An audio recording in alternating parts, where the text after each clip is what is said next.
احمد سمير، عرضيه داخل المنطقه، حمص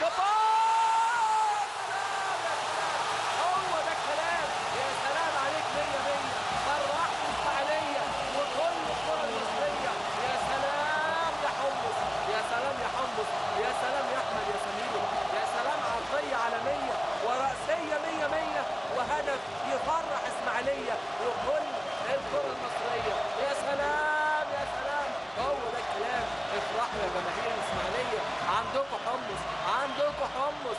حمص هدف ولا احلى، هدف ولا اغلى، هدف التعادل، هدف التعادل عشان يقول خلاص خلاص حمص موجود، حمص موجود، حمص عندنا، مين قدنا؟ ده ما يقول عليه جماهير النادي الاسماعيلي. يا سلام يا حمص، لسه بقول لحضراتكم قبل الضربه حمص بيفوق نفسه، قلت له فوق يا حمص، باقي 25 دقيقه، وبالفعل سمع الكلام، حمص فاق.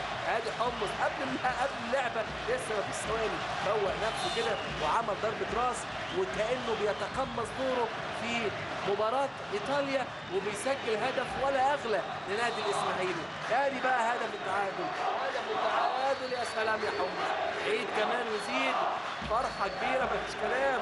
وعماد سليمان افرح يا عمده، افرح يا عمده،